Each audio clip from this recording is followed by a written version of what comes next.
Valoir-Galibier présente Entre deux cols, le podcast de Valoir. Entre deux cols, c'est le podcast de Valoir qui met en lumière celles et ceux qui font vivre la station au quotidien. Habitants, professionnels, créateurs, sportifs, artistes ou invités de passage, chaque épisode donne la parole à des femmes et des hommes au parcours riche, engagés et passionnés qui façonnent l'identité de Valoir. À travers leurs témoignages, ce podcast raconte la destination autrement, par l'humain, les rencontres et les expériences vécues, bien au-delà des paysages. Un format d'échange sincère pour découvrir Valoir de l'intérieur.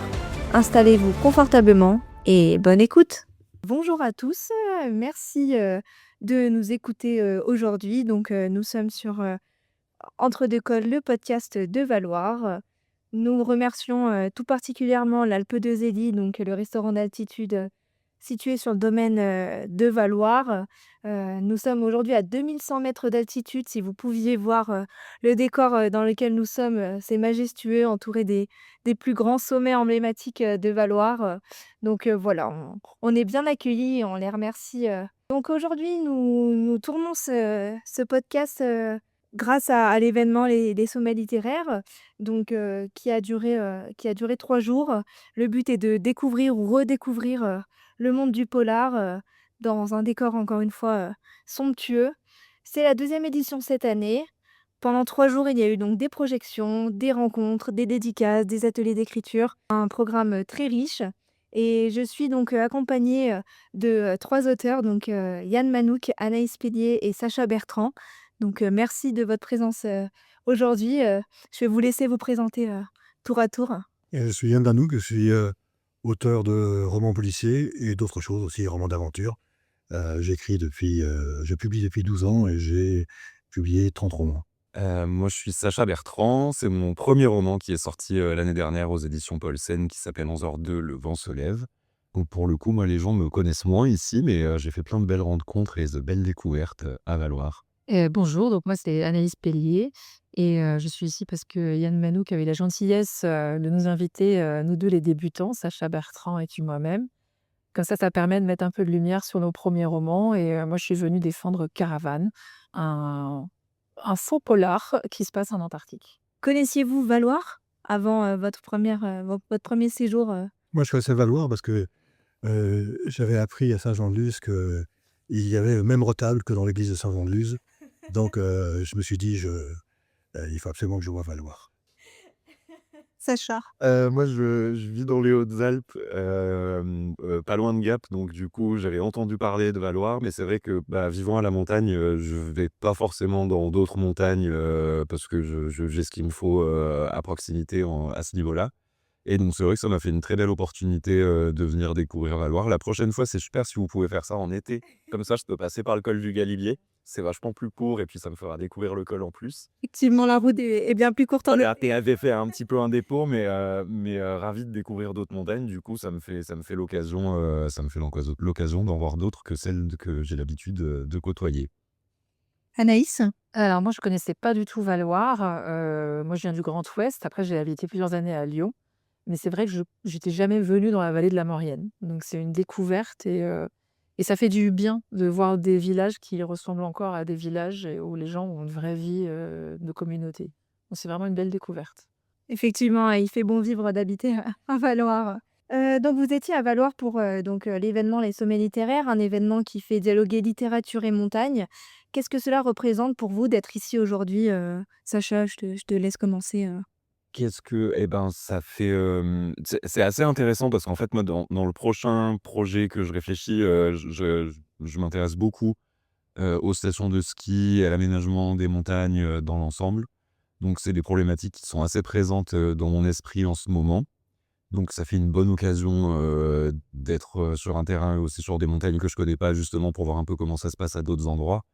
Et notamment là, j'ai trouvé ça assez intéressant, j'ai appris que c'était une des toutes premières stations qui est très ancienne, qui date d'avant le plan neige et cetera et j'ai l'impression qu'il y a quand même ici une logique qui est assez différente, heu, par rapport à d'autres grandes stations que moi je peux avoir dans les Hautes-Alpes, où il y a pas du tout de vie à l'année, où c'est vraiment centré absolument sur le tourisme Et donc là, c'est assez plaisant de découvrir une station où effectivement, comme le disait Anaïs, il y a une vie à l'année, il y a de la culture qui est aussi développée et pas que le côté sportif. Donc, belle découverte.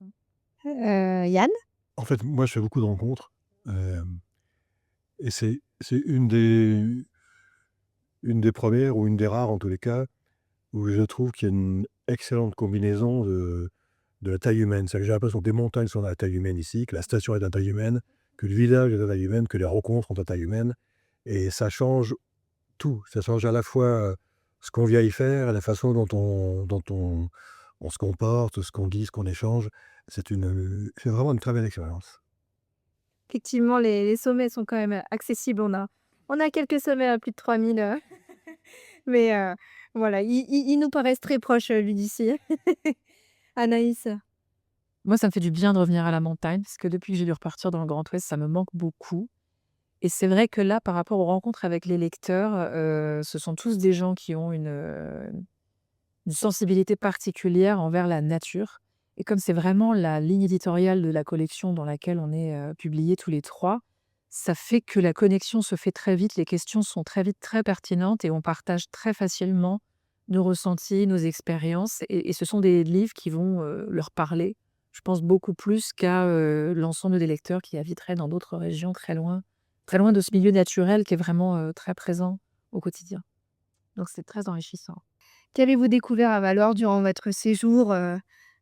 Alors, sur tout point de vue, hein, ça peut être une rencontre, ça peut être, un lieu un peu emblématique, une rando, une piste de ski, voilà, je vous laisse, nous faire part de ça. Ce que je vais dire peut paraître bizarre, mais c'est justement ce qui est intéressant, c'est que j'ai rien découvert de particulier.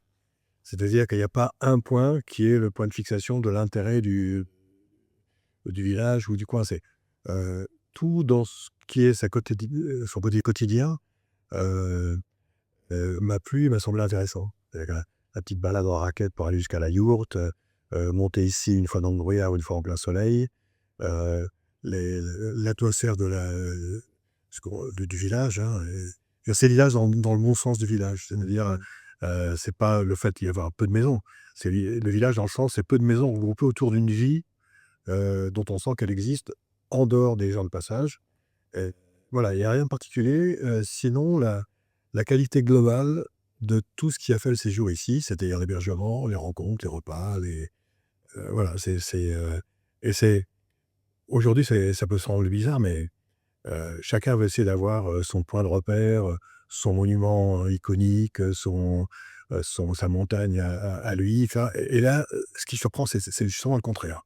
Et qui finit par faire un tout très cohérent. C'est-à-dire qu'on se sent bien parce que tout a l'air en harmonie, quoi. Là, c'est très collectif en fait, on sent que le centre culturel, ils ont un peu cimenté tout un tas que ce soit, le restaurant ici, les guides qui nous ont amenés nous balader, la station avec les forfaits. Enfin bon, on sent qu'en fait tout le monde y met un peu du sien et que tout le monde collabore un peu pour pousser l'événement vers le haut et faire en sorte qu'on se sente bien, que les rencontres soient intéressantes, qu'il y ait différentes, choses qui soient proposées. Et c'est vrai que ce tout est très, très agréable. Et peut-être, ouais, moi, ce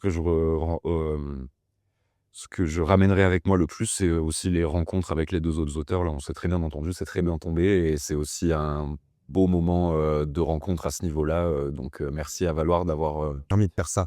Peut-être effectivement ce qui symbolise tout ça, c'est la présence du centre culturel qu'on sent vraiment habité, quoi. On sent vraiment que c'est un pôle de fixation qui est rare à trouver dans des stations de ski ou dans des stations balnéaires, etc.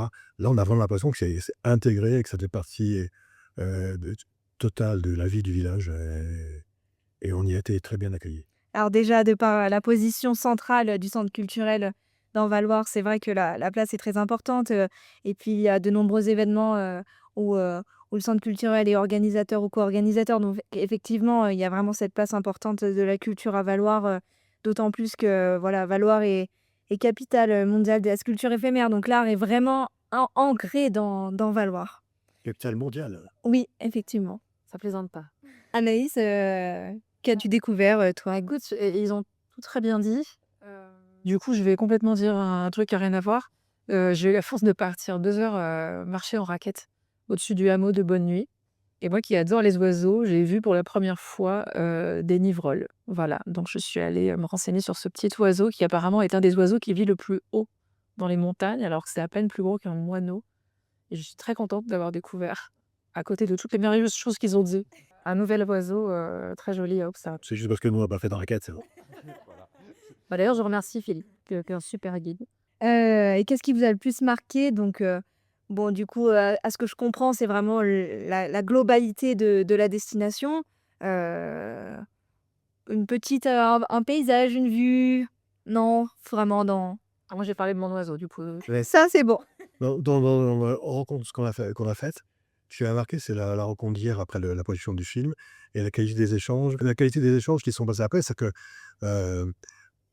c'est rare d'avoir un public qui pose autant de questions, aussi facilement et aussi de façon aussi pertinente. Je veux dire que C'est vrai. ça a été vraiment un moment marquant parce que c'était assez rare d'avoir un documentaire comme celui qu'on a vu, avec la présence de quelqu'un comme Anaïs qui a vécu la même chose. Et, et généralement, il arrive très souvent que les questions sont un peu convenues, un peu banales. Et vous avez eu froid, qu'est-ce que vous mangez? Là, non. Toutes les questions ont été intéressantes. Elles ont été nombreuses. Il y a au moins plus d'une vingtaine de questions, ce qui est très rare dans un truc comme ça. Très rare, au bout de la 5e question, on cherche partout si quelqu'un va en rajouter une, quoi. Et dans la partie, on va dire, culturelle et pas géographique de notre séjour, moi, ça m'a marqué. Comme on l'a dit, Valor est reconnue comme la capitale de la sculpture éphémère. Quel regard portez-vous sur cette place très forte de l'art dans la station? Donc, en plus de la place du centre culturel, est-ce que vous ressentez ça peut-être lors des échanges avec des habitants? Est-ce que vous l'avez perçu vraiment au sein de Valoir? Sacha, peut-être? Ouais, bah moi, j'ai bien senti, effectivement, bah, pour développer un peu ce que je disais tout à l'heure. C'est vrai que moi, dans les stations que je côtoie dans les Hautes-Alpes, là où j'habite, c'est vraiment des stations qui ont pour vocation de faire du ski, ou éventuellement maintenant qui se remettent un peu en question sur faire du vélo en été, mais ça va pas beaucoup au-delà de ça et il y a vraiment pas d'offre culturelle, très présente et donc du coup, je trouve que ça se sent effectivement qu'il y a une sensibilité ici, qu'on n'est pas là seulement pour, dévaler les pistes le plus vite possible, mais aussi pour profiter du paysage. Enfin, en fait, l'art, ça va aussi, avec ça. Ça va aussi avec la contemplation de la montagne, regarder les chocards voler, regarder le brouillard monter et prendre le temps d'être dans le paysage et d'être dans la montagne. Et c'est vrai que j'ai le sentiment que les gens qui viennent ici, ouais, viennent pas forcément, juste pour faire, une semaine de sport sans trop regarder ce qui se passe et puis repartir, avec, leur énergie bien dépensée, et leur porte-monnaie bien vide. Et là, j'ai l'impression qu'il y a quand même quelque chose où, ouais, les gens prennent le temps peut-être un peu plus de flâner, de discuter. Là, les gens qui sont venus aux rencontres, on a beaucoup de gens qui sont venus, en fait, sur les 3 jours, enfin, qui ont vraiment pris le temps qui sont venus à une première rencontre, qui sont venus à une deuxième rencontre, puis une troisième. Et donc, il y a des échanges qui sont forcément plus profonds à partir de là et je pense que c'est évidemment lié à la politique du village, en matière culturelle, forcément, parce que forcément ces choses-là doivent être influées aussi, enfin doivent être, mises en place par les institutions pour que les gens, puissent aussi, en profiter. Donc je pense que ça change quelque chose et que ça rend cette station un peu, par rapport à ce que moi je connais, assez unique en tout cas, effectivement. Si Valor était un personnage de roman, quel serait son tempérament? C'est un personnage secondaire important. C'est-à-dire un personnage secondaire qui va avoir un destin déterminant sur les personnages principaux. Justement par le fait qu'il est posé, calme, il n'est pas dans la précipitation, il est dans la réflexion. Et ce serait ça, un personnage secondaire, mais capital.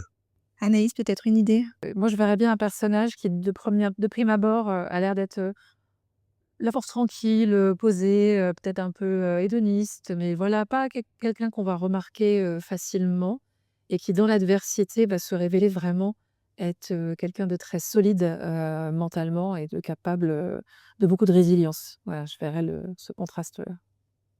Oui, contrairement à beaucoup de stations de ski, je pense que ce serait pas un personnage très bling bling ni flamboyant mais plutôt effectivement, oui, une force tranquille comme tu dis, peut-être quelqu'un d'assez âgé mais d'encore très vaillant, et qui, Un vrai montagnard, tu sais. voilà, bah, c'est ça complètement, oui, oui, c'est qu'en fait, on sent l'enracinement aussi, enfin, on voit dans l'architecture, on voit dans les maisons, dans l'organisation de la vallée que, bah, comment la vie pouvait aussi s'organiser, avant tout ce développement Et donc du coup, il y a ça et puis quelqu'un qui semble être, malgré le fait qu'on soit dans une vallée un peu fermée, ouvert sur le monde.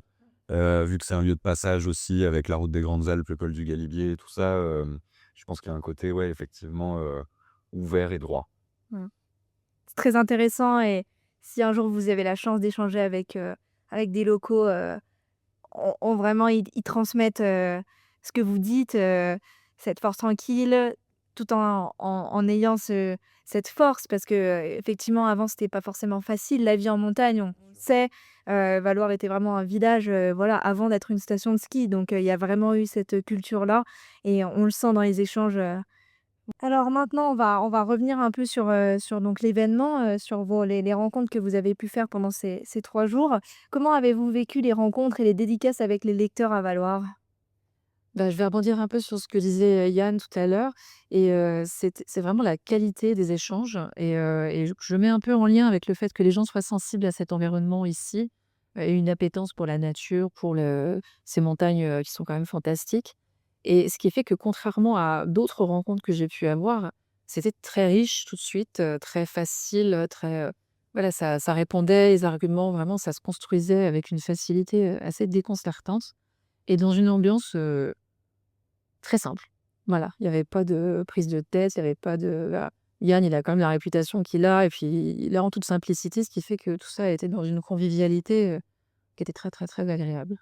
Ouais, moi, je retiens aussi la pertinence et la convivialité, qui vont de pair effectivement. Puis, je sais pas, rien que le fait on s'est beaucoup tutoyé aussi avec des gens du public. Enfin, c'est plutôt normal de le faire entre nous avec les organisateurs, mais même avec des gens du public, d'avoir partagé la sortie en raquette, d'avoir partagé, différentes choses, ça fait que on s'est senti assez, proches d'eux et eux aussi se sont sentis assez proches de nous et je pense que ça, c'est aussi quelque chose que les gens recherchent Tout à et fait. donc c'est assez agréable, ouais. Yann, quelque chose à rajouter? Oui, ça donnait son vrai sens au mot rencontre. On a vraiment fait des rencontres. On n'a pas fait des signatures. D'habitude, on fait des signatures, on est derrière une table et à quel prénom on tape tac, on fait une signature et puis, c'est pour mon cousin, c'est pour ma cousine. Là non, je pense que chaque personne à qui on a signé, dédicacé un bouquin, a parlé du bouquin, a parlé de la région, il y a c'est vraiment été, des rencontres. De la même façon que, je suppose que le gars qui était emmené en raquette, c'est une rencontre. Le gars qui est emmené en raquette à la yourte, c'est une rencontre aussi avec quelqu'un. Même tous ceux du centre, culturel, pardon, c'était pareil, c'était des vraies rencontres. C'est pas juste, c'est pas des personnes chargées de gérer la logistique de 3 écrivains en vadrouille. C'était des rencontres. Donc, globalement, c'était ça. Puis on sent la curiosité des gens aussi parce que, bon, soyons honnêtes, nous, avec Anaïs, on sent que les gens viennent avant tout pour Yann qui est un produit d'appel extraordinaire. Mais en fait, les gens sont curieux, ont aussi envie d'en savoir plus sur nos livres, sur nous. Enfin, on en a aussi vendu et dédicacé et c'est vachement, gratifiant aussi de voir que les gens viennent pas forcément pour nous, mais qu'en fait, ils vont s'intéresser à ce qu'il y a autour et qu'on a aussi notre place ici, quoi, du coup. On s'est jamais fait snober. Non, Ouais. jamais. Alors qu'en salon, tu peux, Oui. En d'autres circonstances, ça aurait fou. Et du coup, est-ce que vous pensez que la montagne en tout cas le cadre, peut avoir un impact sur ces rencontres-là, le public rencontré? Est-ce qu'à un moment donné, il y a eu de magnifiques chutes de neige et rien que ça, tu sors de là, tu es de bonne humeur, il neige, c'est beau et tout le monde est dans cette espèce de joie simple, oui, ça, mais c'est sûr. Ouais, c'est ça, rien que ça. Hier, en sortant du resto, il neigeait et en fait, juste, tout le monde était heureux dans la rue. On voyait que des sourires sur les visages et tout ça, donc forcément, ça rajoute aussi quelque chose, oui. comme quoi le mauvais temps peut être, très agréable? Absolument. Avez-vous une anecdote ou un moment marquant à partager suite à ces rencontres, Pour dénoncer la chose, je vais dire que oui, le retable. C'est que, j'espère, il ne reste plus que quelques heures, donc j'espère que finalement je vais voir ce retable qui est exactement identique à celui de Saint-Jean-de-Luz que je n'ai pas vu non plus. Oui, c'est la meilleure anecdote de c'est Elle est restée, en tout cas. J'ai pas grand-chose à rajouter en particulier, je crois. C'est vraiment un ensemble plus qu'un moment en particulier. La montagne est souvent vue comme belle ou hostile. Pour vous, c'est plutôt un refuge ou un danger? Ça va ensemble, c'est-à-dire que la notion de refuge, elle n'existe pas s'il n'y a pas la notion de danger derrière. Donc, c'est un équilibre entre, la sécurité qu'on se donne, qu'on se trouve, elle est forcément définie par rapport aux dangers extérieurs qu'il peut y avoir. Donc c'est justement ce qui est fascinant dans la montagne en général et dans le caractère des gens en montagne en général, c'est qu'ils arrivent à cet équilibre. Moi, à Citana, quand je débarque en montagne, je regarde s'il y a pas des couverts d'avalanche, je regarde j'ai l'impression que tout peut couler, tout peut tomber, heu et les gens qui y vivent, ont cet équilibre. Ils n'oublient pas la notion de danger, ils l'intègrent et ils l'intègrent dans leur notion de refuge, la façon de construire, la façon de se positionner et cetera et ça se recoupe, avec leur caractère. Ils ont un caractère, pareil, c'est-à-dire qu'ils ont un caractère qui est ouvert sur les dangers possibles et en même temps, ils sont assez sûrs d'eux, de leurs opinions, de leur goût, heu les gens avec qui on a parlé, au cours de ces 3 jours, avaient leur opinion. Heu, moi, il m'arrive beaucoup plus souvent dans les salons, on va dire, de signatures, ordinaires, d'avoir des gens qui viennent juste pour avoir mon opinion à moi. C'est-à-dire que même pas ils me la demandent même pas. En achetant mon livre, ils pensent trouver mon opinion sur la vie du monde. Alors que là, non, on a eu des échanges. Les gens qui me disaient, à propos de la montagne, à propos de l'écriture, à propos de la destination, à propos des pays. C'est donc, moi, je vois pas d'opposition entre, danger et refuge. C'est la 2 versions du même point d'équilibre. Sacha, est-ce que tu es du même avis? Je suis peut-être plus sur le côté refuge, parce que justement, moi, je vis à la montagne, j'ai grandi à la montagne, dans la montagne et du coup, c'est ma maison, effectivement, enfin et donc j'avoue, ce que j'aime aussi quand je me déplace dans des lieux comme ça, c'est que, mine de rien, c'est des montagnes que je connais pas, mais en fait, je me sens quand même un peu chez moi. Enfin, il y a un côté familier, où effectivement, je vais pas être déboussolé de voir des sommets, je vais retrouver des lignes de paysages que j'ai l'habitude de côtoyer. Enfin, je serais beaucoup plus enfin, j'étais, par exemple, beaucoup plus, déboussolé quand j'étais à Saint-Jean-de-Luz, avec Yann au dernier festival où il y a ce fameux retable. Et là, pour le coup, non, effectivement, moi, je vois vraiment comme un refuge et peut-être si je peux faire un jeu de mots sur ta question, c'est un refuge en danger, en l'occurrence, plutôt que. Et je pense que justement, on a beaucoup. Il est vraiment très fort. Là, j'avoue que c'est bien placé, très, très bien placé. Et je pense qu'on a beaucoup oublié de se méfier de la montagne, peut-être, et arrêter d'écouter les montagnards aussi, où les montagnards ont un peu pris la grosse tête à un moment.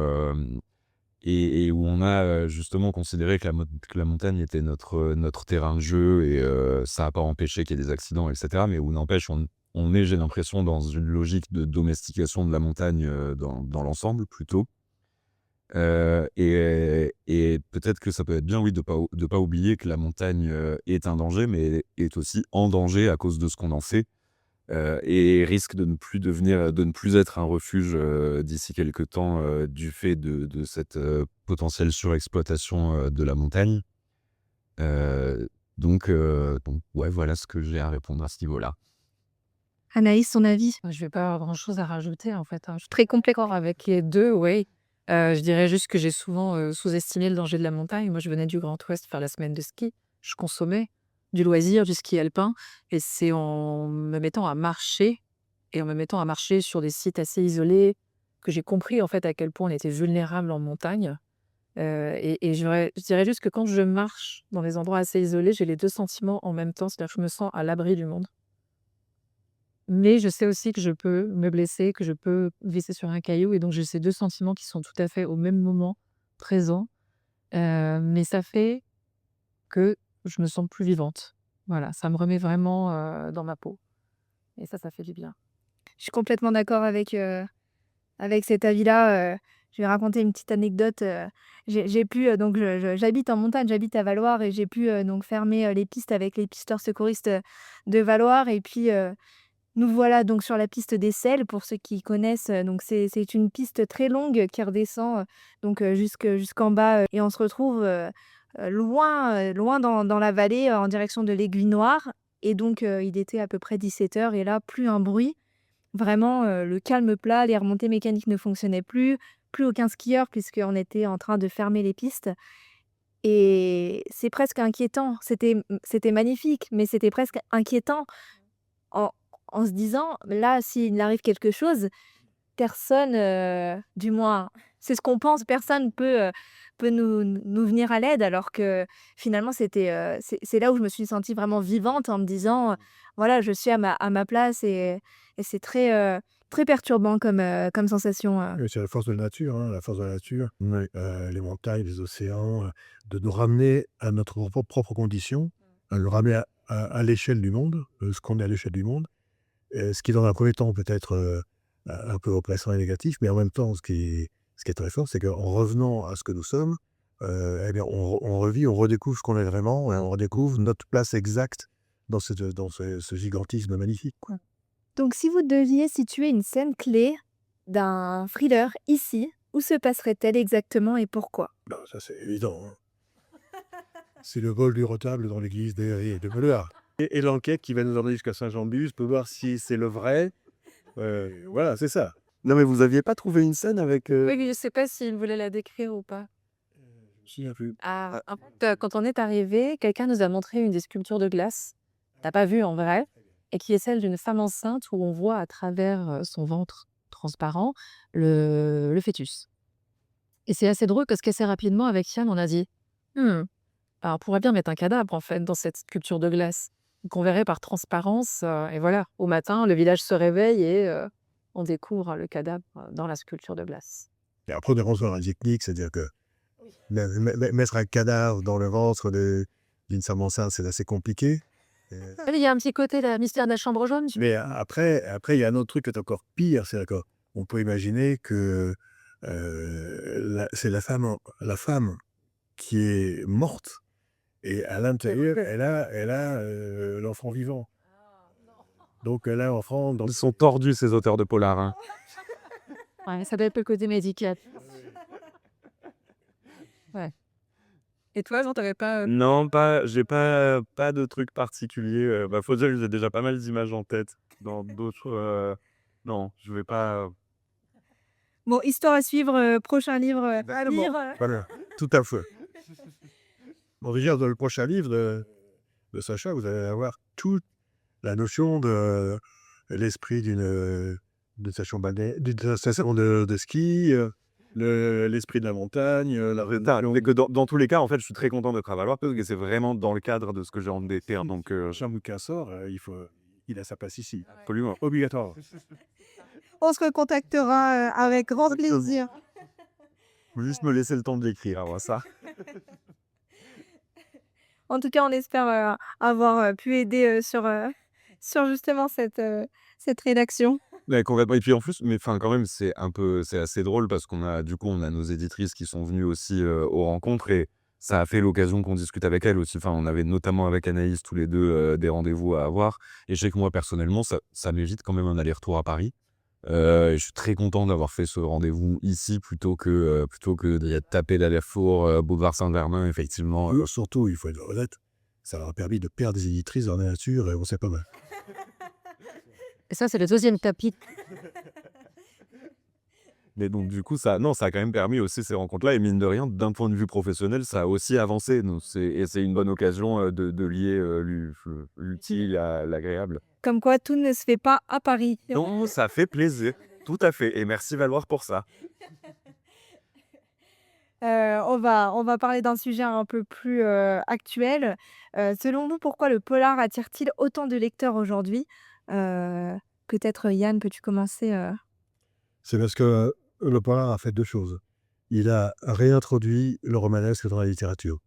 On avait une littérature qui se dirigeait beaucoup vers la défense d'opinions, des autofictions, des bouquins renfermés sur l'auteur, qui avaient perdu ce sens de la narration. Le polar, par la nécessité de la narration de l'enquête, ramène le romanesque. Et ça a été un changement important. Et on voit d'ailleurs, autant il y a des auteurs de polar qui passent dans la blanche, mais surtout, on voit que tous les auteurs de blanche s'essayent au polar. Parce que c'est là qu'on peut redévelopper l'imagination débridée pour dérouler une histoire, une narration complètement imaginaire. Bon, il y a ça d'abord. La deuxième chose, c'est que on parle de polar et en fait, quand on parle de polar, on parle souvent de noir. Le polar, c'est vraiment l'enquête d'un flic dans le cadre d'une procédure. Le noir, c'est l'enquête de quelqu'un, pas forcément un flic, hors du cadre d'une procédure, et dont le but n'est pas forcément d'élucider un crime. Le but vraiment du roman noir, c'est d'expliquer les conditions sociales, politiques qui ont permis le crime. Et donc, le polar permet d'aborder tous les problèmes de société. Et d'une façon qui est à la fois ludique pour le lecteur et en même temps qui permet d'aborder le même problème en donnant une vision différente à plusieurs personnages. Et donc c'est pas une prise de position de l'auteur. C'est la décision de l'auteur, c'est de déterminer un sujet, et après, par ces personnages, il va donner différents points de vue sur la même chose. Et dans les polars parlent de la violence policière, la violence sociale, la condition féminine, les viols, le harcèlement. Dans tous les polars, on aborde ces problèmes-là. Mais la façon dont on les aborde, heu, nous, on va travailler avec de la documentation qui permette, d'asseoir cette narration, mais surtout, on va aller chercher, les expressions, les mises en scène qui vont toucher le lecteur au niveau du sentiment. Parce que pendant très longtemps, on avait décidé que le sentiment n'était pas, cartésien et qu'il ne pouvait pas expliquer les choses, et on était tombé dans l'explication logique, scientifique, et cetera. Et en fait, la meilleure façon d'aborder un problème, c'est le sentiment. C'est-à-dire de faire que le lecteur ressente, si on arrive à traduire, par exemple, la détérioration, durable que provoque, même pas un viol, mais un geste déplacé sur une jeune fille, est-ce que ça conditionne pour le 10 ou 15 ans à venir? Si on arrive à le faire ressentir dans un personnage de roman, alors on a gagné quelque chose. Et on n'est pas dans un acte militant, on est juste dans un acte d'exposition d'un problème, et en dehors de cette exposition qui est, un peu froide, d'en dégager des émotions ou des sensations chez les lecteurs qui vont lui faire prendre conscience de ça. Je pense que c'est la force du polar.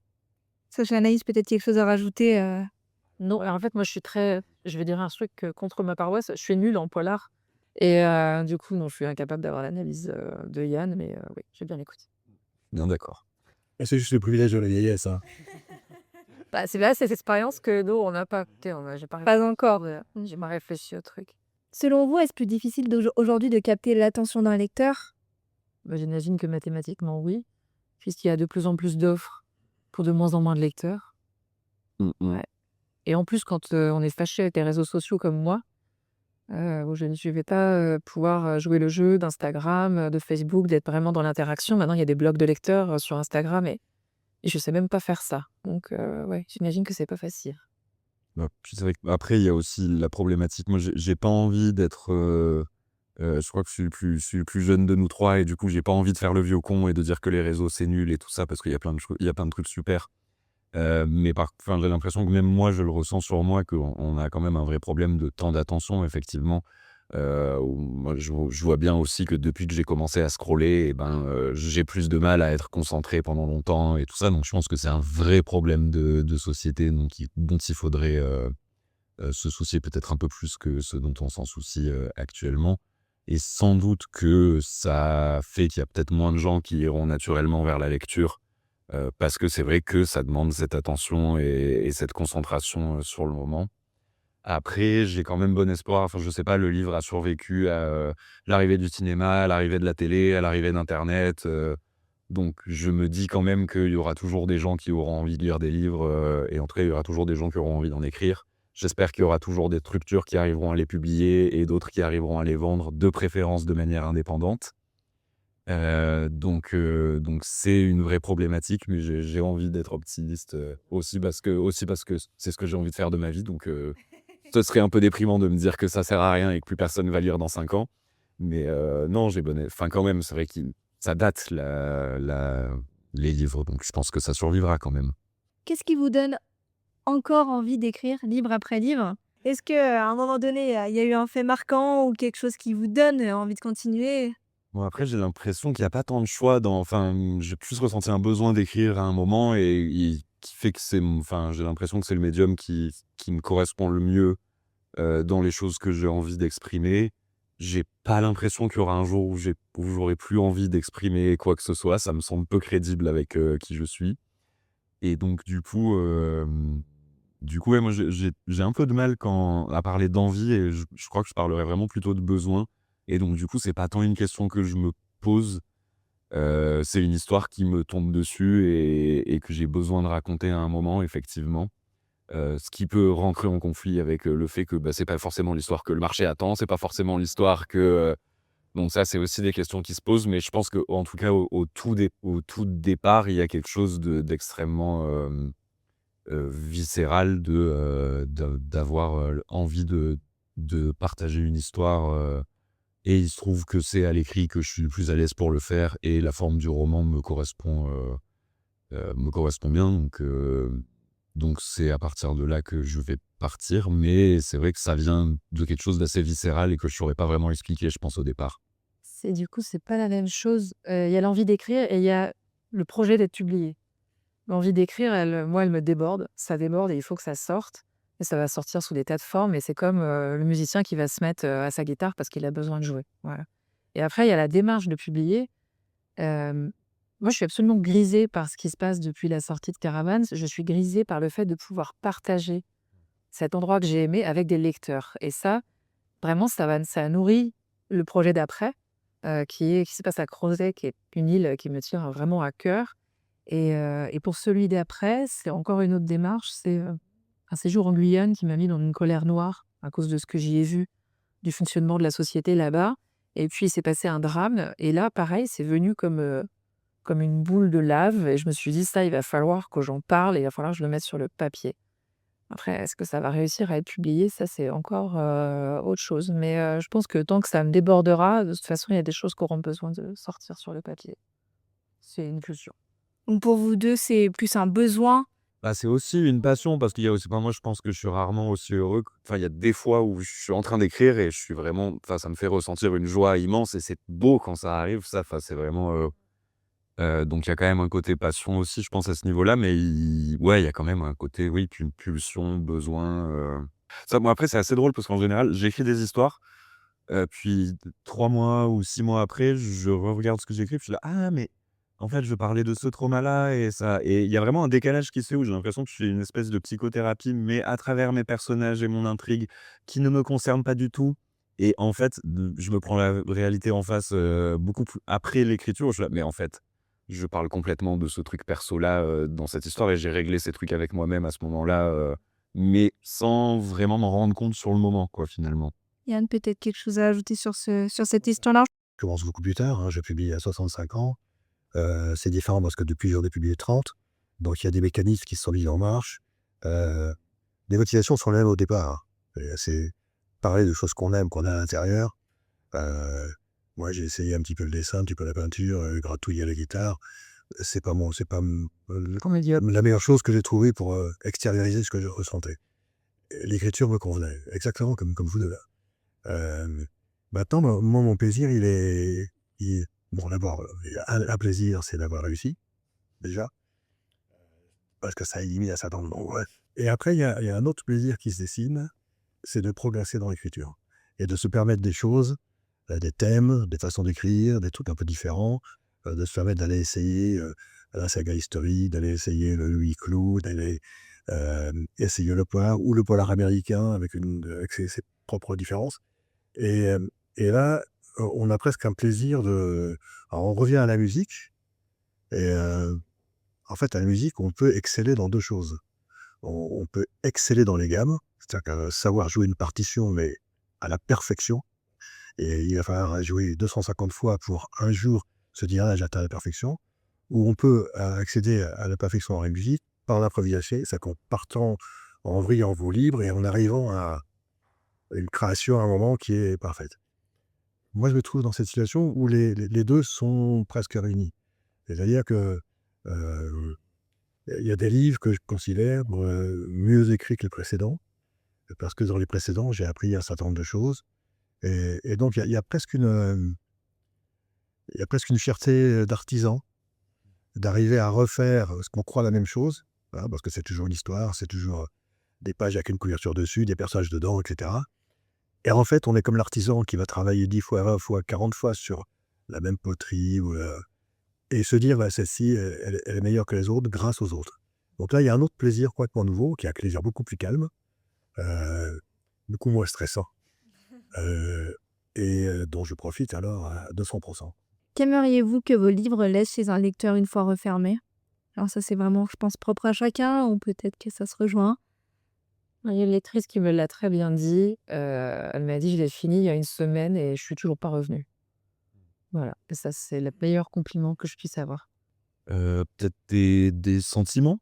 Enfin, c'est assez vague comme réponse, mais en tout cas, oui, qu'il y ait eu un ressenti qui vienne à un moment, remettre peut-être quelque chose en question ou, en tout cas que ça amène peut-être à des réflexions, mais je dirais pas que c'est les réflexions qui m'intéressent le plus en premier, mais d'avoir quelque chose de sensible qui vienne toucher quelqu'un d'autre et en fait, c'est comme ça qu'on fait humanité commune à un moment aussi, effectivement. Et je sais que moi, je lis beaucoup pour être en empathie avec d'autres personnes et donc du coup, je pense qu'au plus, le lecteur est éloigné de moi, au plus je serai heureux que mon histoire le touche. Qu'il y ait quelque chose de ouais, de faire une amitié commune là-dedans et donc du coup, si j'ai fait ressentir des sentiments, quels qu'ils soient, au lecteur, je considérerais que j'ai fait du bon boulot et effectivement, à partir de là, ouais. Moi, je dirais, peu importe du moment que ça laisse quelque chose. C'est que, qu'il soit révolté contre ce que j'ai écrit, qu'il soit complètement d'accord avec moi, que ça lui déclenche des réflexions personnelles, qu'elles fassent penser à quelque chose d'autre, peu importe. L'essentiel, c'est qu'il ne referme pas le livre, point à la ligne. C'est et c'est un livre, c'est fait pour laisser le lecteur, sur quelque chose, une interrogation qu'une fois que c'est refermé. Un livre qu'on referme et qui déclenche rien, à la limite, ça vaut pas le parce que si c'est sur 1 ou 2 personnes, on peut dire que ce sont elles qui sont concernées. Et si le livre, globalement, laisse tout le monde indifférent, même s'ils ont pris du plaisir à le lire pendant 2 heures et qu'ils le referment, ça ne leur reste rien, là, on peut se demander, pourquoi, est-ce que ça valait le coup d'avoir écrit, quoi? Sachant quand même que le livre que chacun va lire n'est pas le livre qu'on a écrit. Bon, bah, maintenant on arrive sur la fin de notre échange, très riche. Heu, mais j'ai quand même encore une petite question avec Valoir. Qu'allez-vous donc emporter, de Valo avec vous? Au-delà des livres et des rencontres, votre meilleur souvenir? Heu, j'aimerais que ça soit différent de la globalité, vraiment une petite touche, Donc pas de retable. Ouais, ah non, pas de retable. moi, c'est les rencontres humaines. Vraiment, que ce soit avec l'asso, avec, Yann et Sacha et les lecteurs, c'est vraiment très, très beau. Ouais. Ça m'a vraiment, vraiment fait beaucoup de bien. Donc merci. Ouais, c'est pareil, on a rencontré des gens vraiment, intéressés par ce que nous sommes, mais pas le côté superficiel, le moniteur parisien qui dément. Intéressés par les personnes que nous sommes, chacun individuellement et en tant qu'écrivain.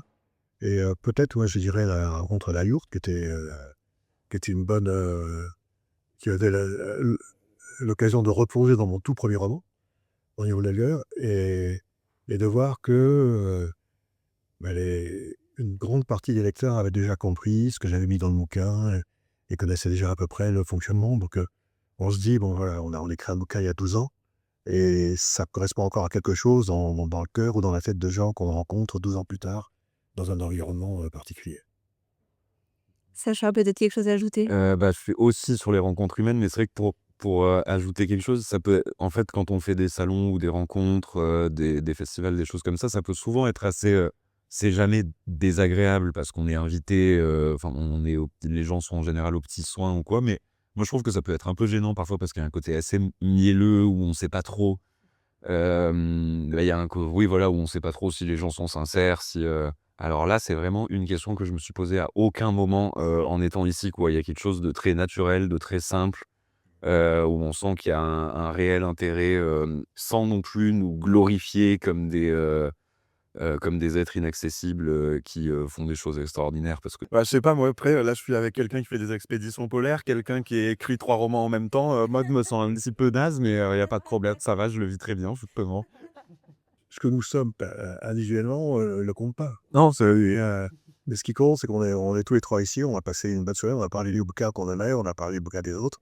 Voilà, c'est vrai qu'on a beaucoup parlé de sincérité, de bonhomie, d'accueil et cetera, mais dont tu parles, c'est une simplicité, quoi. Ça s'est bien passé simplement.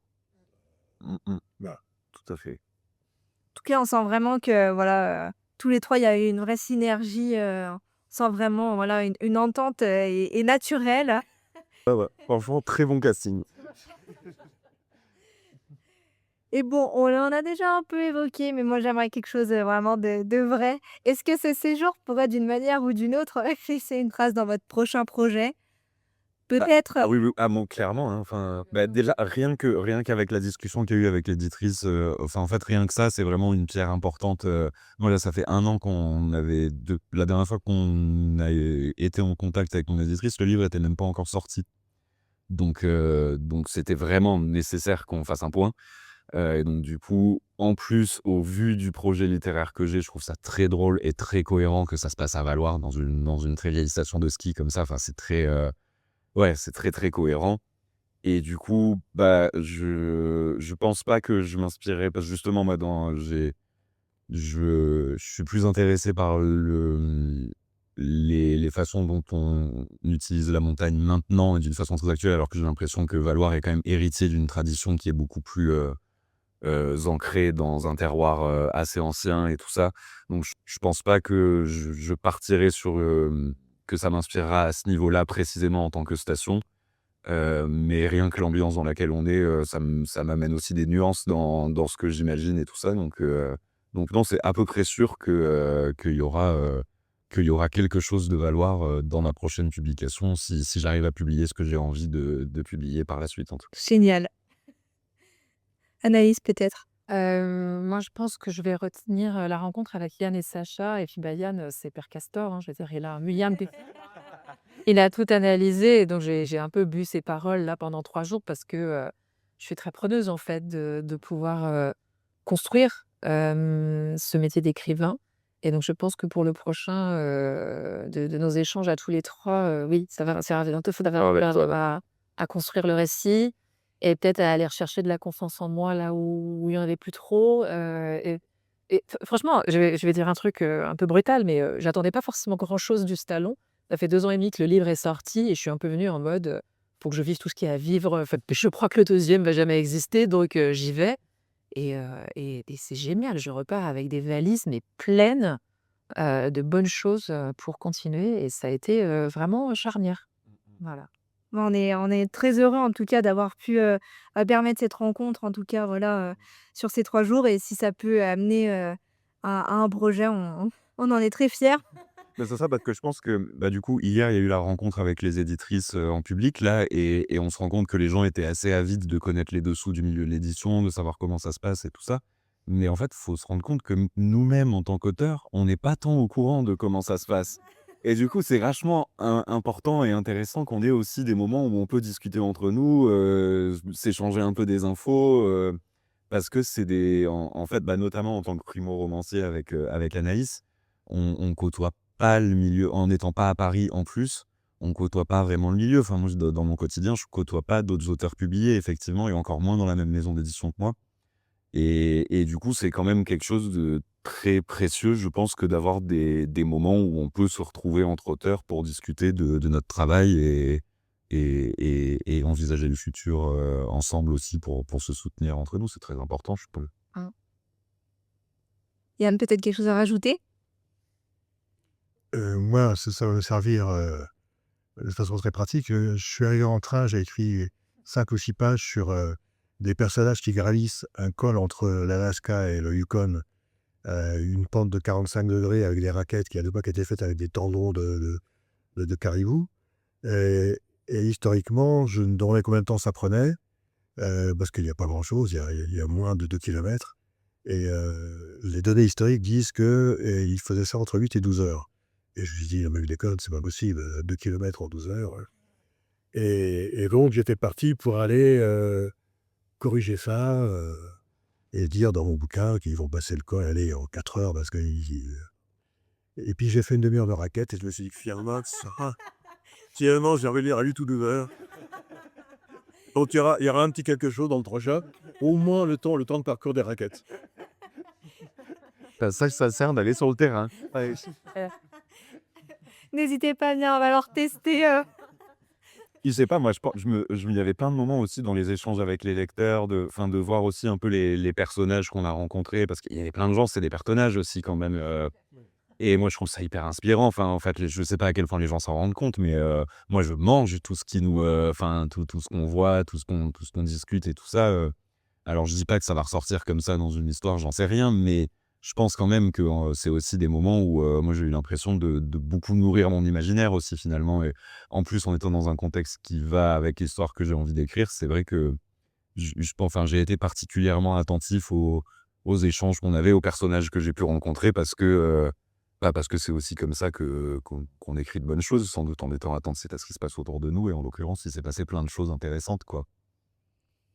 Bah, écoutez, merci. En tout cas, moi, je suis très, très contente d'avoir pu partager ce moment avec vous. En plus, premier épisode d'Entre deux cols. Donc, voilà, ça a été très riche. J'ai appris beaucoup de choses également. Et puis, avoir la vision, justement, de valoir par d'autres personnes. On est toujours preneur et ça fait plaisir. On est très attaché forcément à valoir. Donc, voilà, ça fait toujours plaisir d'avoir des éloges et puis de voir la façon dont vous l'amenez en fonction de votre passé. Et bah, merci en tout cas pour votre temps. Merci beaucoup. Et puis, et bah, à une prochaine, j'espère, avec un nouveau bouquin. Avec grand plaisir.